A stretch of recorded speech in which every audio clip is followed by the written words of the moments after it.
Profitez de l'été pour vous former avec Soft Learnings. Du 26 juin au 23 juillet 2024, bénéficiez de 50% de réduction sur toutes nos formations avec le code ETE 2024. Montez en compétences tout en économisant. Rendez-vous dès maintenant sur www.softlearnings.com. Salut à tous et bienvenue si vous nous rejoignez dans cette série de vidéos portant sur les concepts de base du réseau informatique. Je suis Ahmed Benson Serge-Bon, ingénieur réseau et sécurité informatique. Alors aujourd'hui nous abordons le deuxième chapitre de notre série intitulé Les fondamentaux d'un réseau local, un réseau LAN et les types de câbles. Aujourd'hui nous parlons des réseaux domestiques ou alors d'entreprises qui sont des réseaux un peu plus proches de nous, et nous allons voir ici comment est-ce que ces réseaux-là sont mis en place et comment est-ce que les données sont transmises à l'intérieur de ces réseaux-là.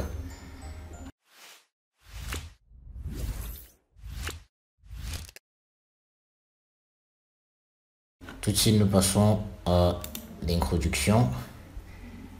Un réseau local, un réseau LAN, entre parenthèses Local Area Network, est un réseau informatique de petite taille, c'est-à-dire en termes d'équipement, généralement utilisé à l'échelle des réseaux domestiques ou d'entreprises.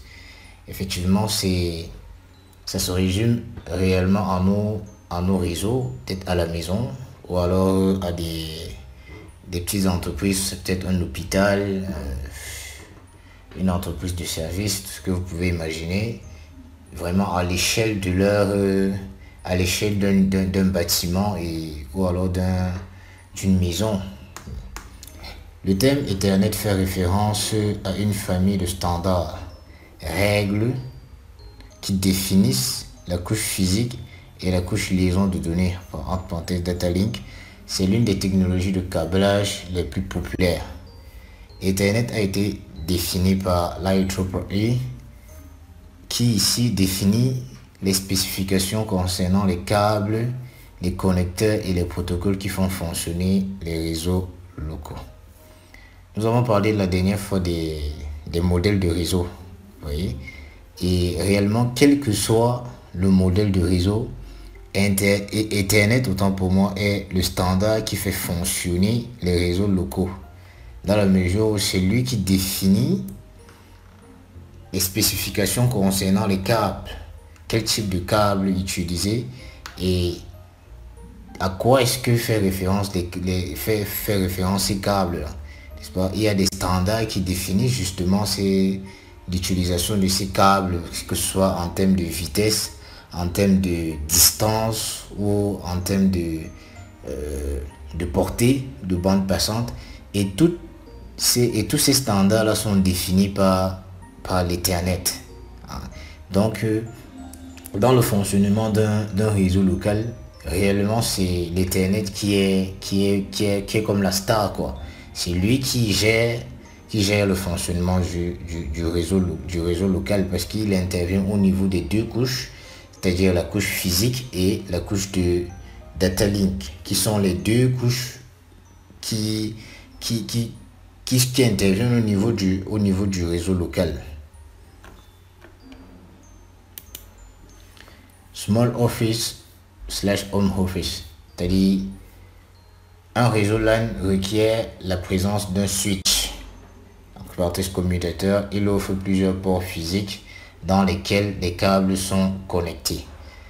Dans un réseau LAN, il faut premièrement un équipement qu'on appelle un commutateur en switch, qui va permettre aux différents équipements de se connecter, de pouvoir échanger des données. Le switch ici, il va jouer un rôle centralisateur, c'est-à-dire il va permettre à ce que les différents équipements puissent communiquer par son canal. Ça veut dire que il a plusieurs ports. Par exemple, on peut avoir des switches avec 8 ports, 12, 30, 32 ports et tout, où à chaque port il y a un équipement qui va se connecter et qui va avoir un accès aux autres équipements du réseau. Et à travers ce switch, donc, ils vont pouvoir communiquer et échanger.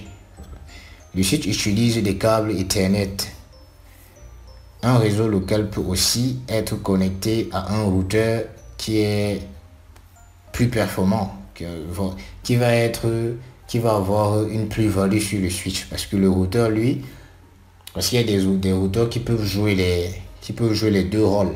C'est-à-dire qu'il joue il joue le rôle du switch, mais également l'ajout ici, c'est qu'il a la capacité de connecter à Internet. Il a la capacité de connecter le réseau à Internet. Un réseau local peut aussi être connecté via wireless, c'est-à-dire le Wi-Fi, en lieu et place des câbles. Effectivement, il y a un réseau local aussi peut ne pas utiliser des câbles. Il peut être connecté à partir du sans fil, du wireless LAN, qu'on appelle communément le Wi-Fi. Les réseaux locaux peuvent aussi utiliser l'équipement Wireless LAN Access Point. Le WAP ici est semblable au switch pour les équipements qui se connectent sans fil. Ici essentiellement, ça peut être un équipement destiné par exemple aux visiteurs ou alors aux clients d'une entreprise. Parce que on peut pas à chaque fois qu'il y a un visiteur dans l'entreprise le connecter par câble au switch ou alors au réseau de l'entreprise. Ici, on va donc lui faire un point d'accès. On pourra lui donner par exemple un mot de passe pour qu'il puisse avoir accès au réseau de l'entreprise sans toutefois être connecté par câble physique. Vous voyez? Donc ici c'est généralement, ou alors ça peut être utilisé aussi pour le personnel de l'entreprise, ou même au niveau dans le cadre du domicile. Ça peut être pour les différents membres de la maison qui ne vont pas forcément être connectés au switch, mais qui pourront avoir accès grâce à ces access points là au réseau de la maison. Nous avons un exemple ici où on a ce PC qui est connecté à cette interface du switch, et cette imprimante qui est connectée également à ce switch, et on a le switch qui est connecté qui peut être aussi connecté à un routeur qui va donner accès à Internet. Vous voyez? Maintenant aussi, on peut également avoir cet access point, c'est-à-dire un modem qui va maintenant connecter par exemple des visiteurs ou le personnel si on est dans le cadre d'une maison. Voilà, ils pourront se connecter à partir de l'access point.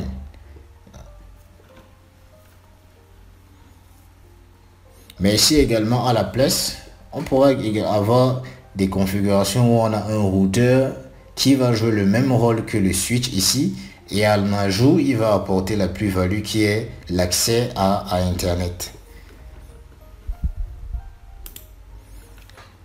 Enterprise LAN. Ici, un réseau local d'entreprise est similaire à un SOHO, mais est plus grand en termes d'équipement. Il peut s'étendre également sur plusieurs étages. Il peut avoir un switch central et des switches ou WAP à chaque étage. Il a un routeur qui connecte le réseau local au WAN, c'est-à-dire à l'Internet. On va illustrer ça devant. Voilà. Vous voyez, par exemple ici, on est dans le contexte d'un immeuble, peut-être d'une entreprise, où au troisième étage, n'est-ce pas? Au troisième étage, on a des PC avec un switch pour cet étage ici et un modem, un access point qui va donner accès au réseau aux visiteurs, n'est-ce pas?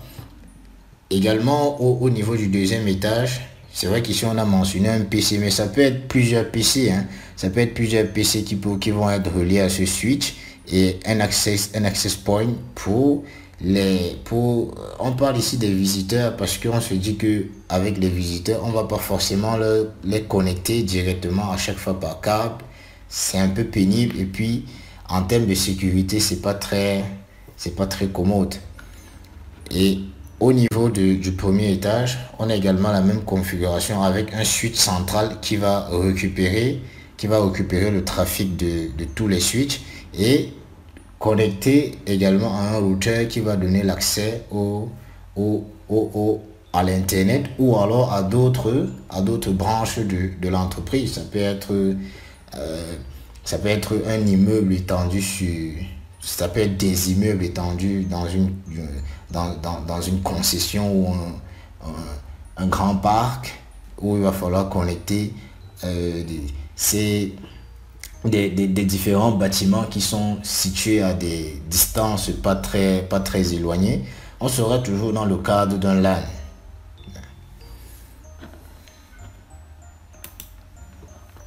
Les standards Ethernet de la couche physique. Les règles qui définissent les mécanismes de transmission des données sur les médias physiques, la vitesse précise de transmission et les règles qu'un équipement doit respecter pour faire partie du réseau sont tous définis par l'IEEE dans le cadre du standard 802.3. Ici, c'est un standard Ethernet qui est défini par l'IEEE. Dans ce standard, il y a mentionné la vitesse précise de transmission des médias, les règles que les différents équipements qui font partie du réseau doivent respecter pour intégrer ou alors pour communiquer dans le réseau. Tout cet ensemble est défini par l'IEEE dans le standard 802.3. On pourra avoir 802.3 UE, 802.3 Z, 800, on verra un tableau qui va nous présenter tout ça tout à l'heure. Il y a deux types de câbles, le copper et la fibre. Le copper ici, on l'appelle communément aussi UTP, c'est-à-dire UTP, n'est-ce pas? Parfois, on a l'impression que ça embrouille un peu, mais il faut s'habituer avec ces expressions-là. Et on fait l'effort de les mentionner aussi en anglais, parce que dans le commun du réseau, c'est la langue qui est utilisée. Et il faut déjà avoir les notions de ces équipements-là, de ces protocoles et matériaux en anglais et intégrer directement la signification ou alors le sens de façon naturelle. C'est pour ça qu'on essaye déjà à chaque fois de varier entre les langues. Le copper transmet les datas en utilisant le circuit électrique. La fibre optique permet aux équipements de transmettre les bits sous forme de lumière au travers d'une fibre de verre qu'on appelle fiberglass.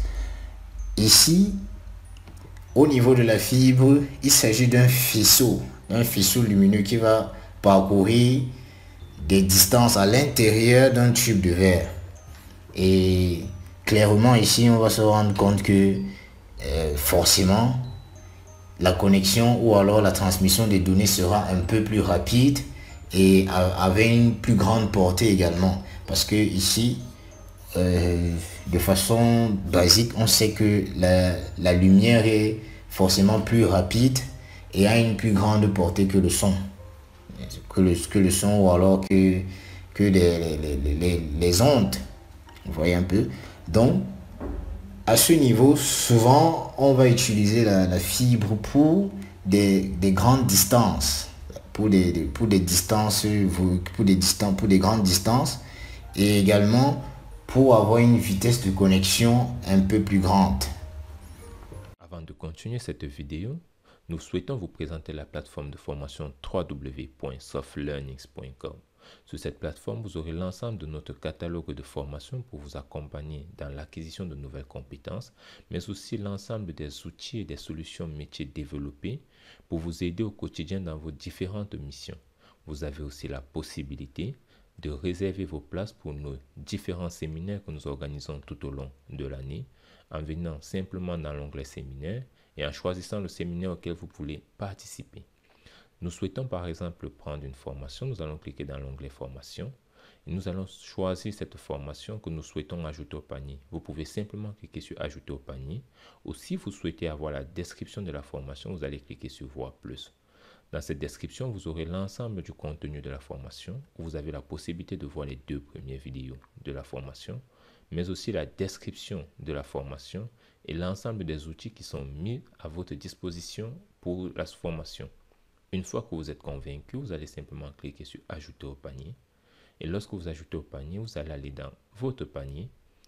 Dans votre panier, vous allez attribuer ou bien mettre votre code promotionnel si vous avez, afin de bénéficier des réductions, et cocher cette case pour accepter les modalités de vente, et vous allez procéder au paiement.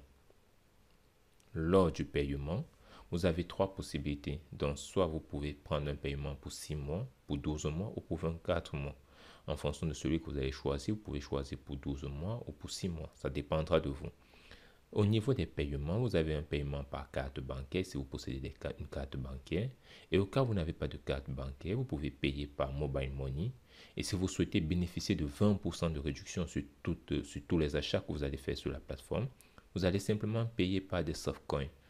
Comment faire pour recharger votre compte de softcoin? Vous allez simplement venir dans l'onglet softcoin à ce niveau.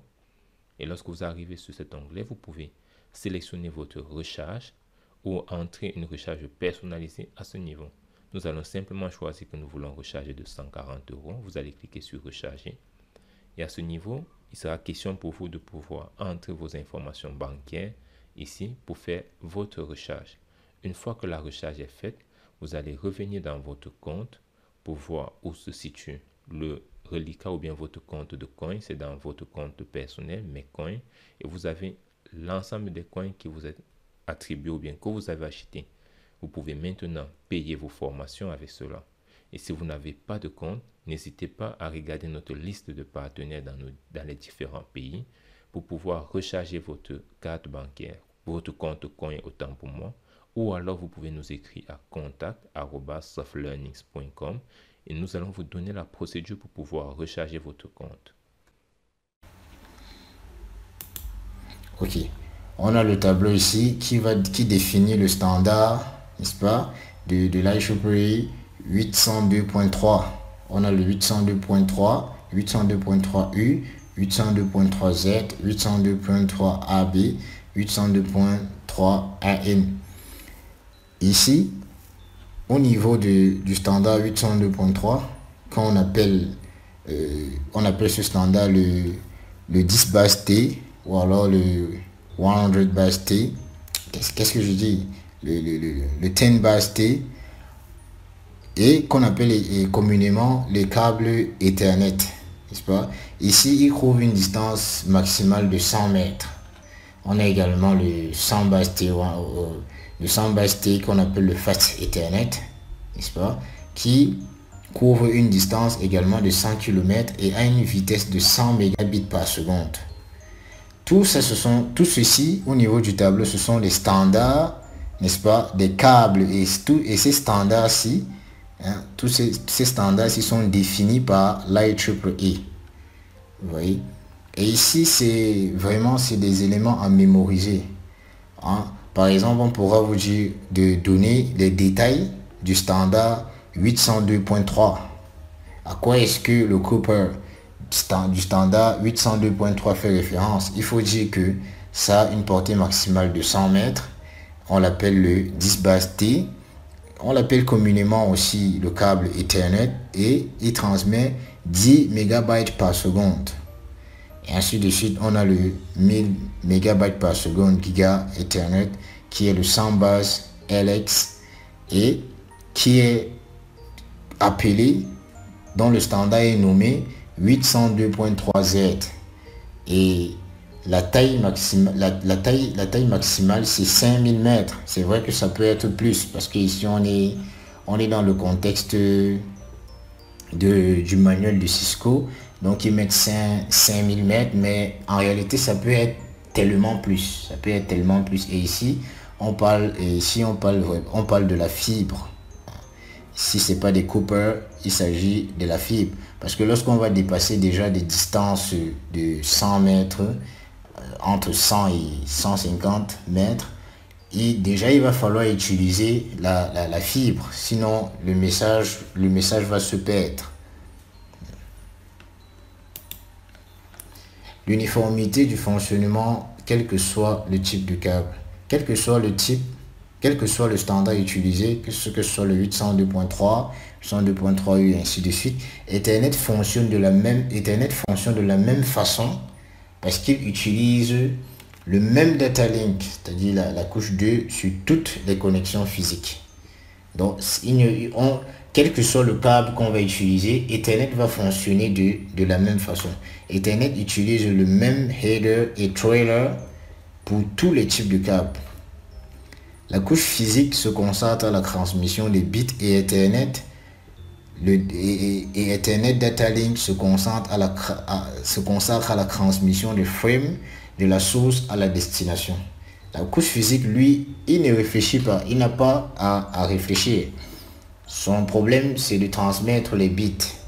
Maintenant, Ethernet Data Link, lui, il va s'occuper de transmettre les frames, n'est-ce pas, en faisant attention à ce que les frames aillent de la source vers la destination. Le câble, lui, il n'a pas besoin, il est comme, il est à l'exemple de, je sais pas, on pourra parler est-ce qu'on va dire d'une voiture et d'un chauffeur. Lui, il va juste transporter, quel que soit là où on l'amène. Il n'a pas à déterminer de lui seul quel est le chemin que l'information, que la donnée va emprunter. Ici, on a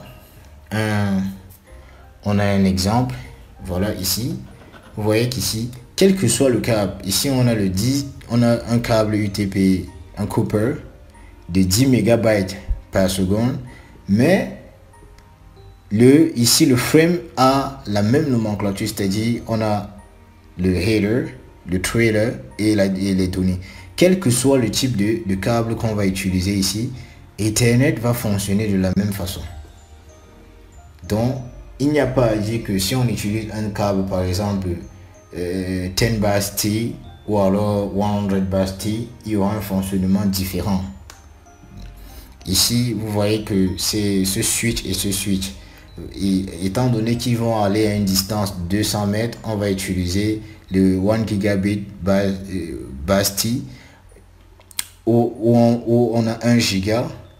On a 1 gigabit par seconde en termes de vitesse de connexion, et ici on utilise la fibre parce que à partir de 150 mètres et plus, on va utiliser la fibre.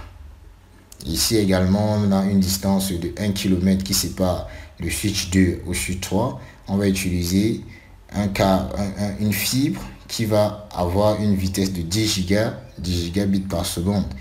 Entre ce PC et le switch numéro 3, on aura un Cooper qui va à une vitesse de 100 mégabits par seconde. Et également, le format ici, le format du frame ne change pas. Parce que lui, il va gérer au niveau de la deuxième couche. Quel que soit le câble utilisé au niveau de la première couche, c'est pas son problème. Il va transmettre de la même façon. Alors, nous vous remercions d'avoir été parmi nous dans cette vidéo et nous espérons vous compter nombreux dans la prochaine vidéo. Nous vous recommandons encore de la patience et de l'abnégation. Ça prend vraiment du temps, mais au bout de l'effort, il y a la réussite. Et nous espérons que cette vidéo vous a plu et vous a été utile. Dans la prochaine vidéo, nous parlerons des câbles et du câblage. D'ici là, portez-vous bien et à la prochaine. Si vous avez aimé la vidéo, un like nous fera plaisir, des partages nous encourageront énormément et surtout, vos appréciations et vos avis dans les commentaires nous permettront de nous améliorer. En attendant, nous vous donnons rendez-vous dans la prochaine vidéo.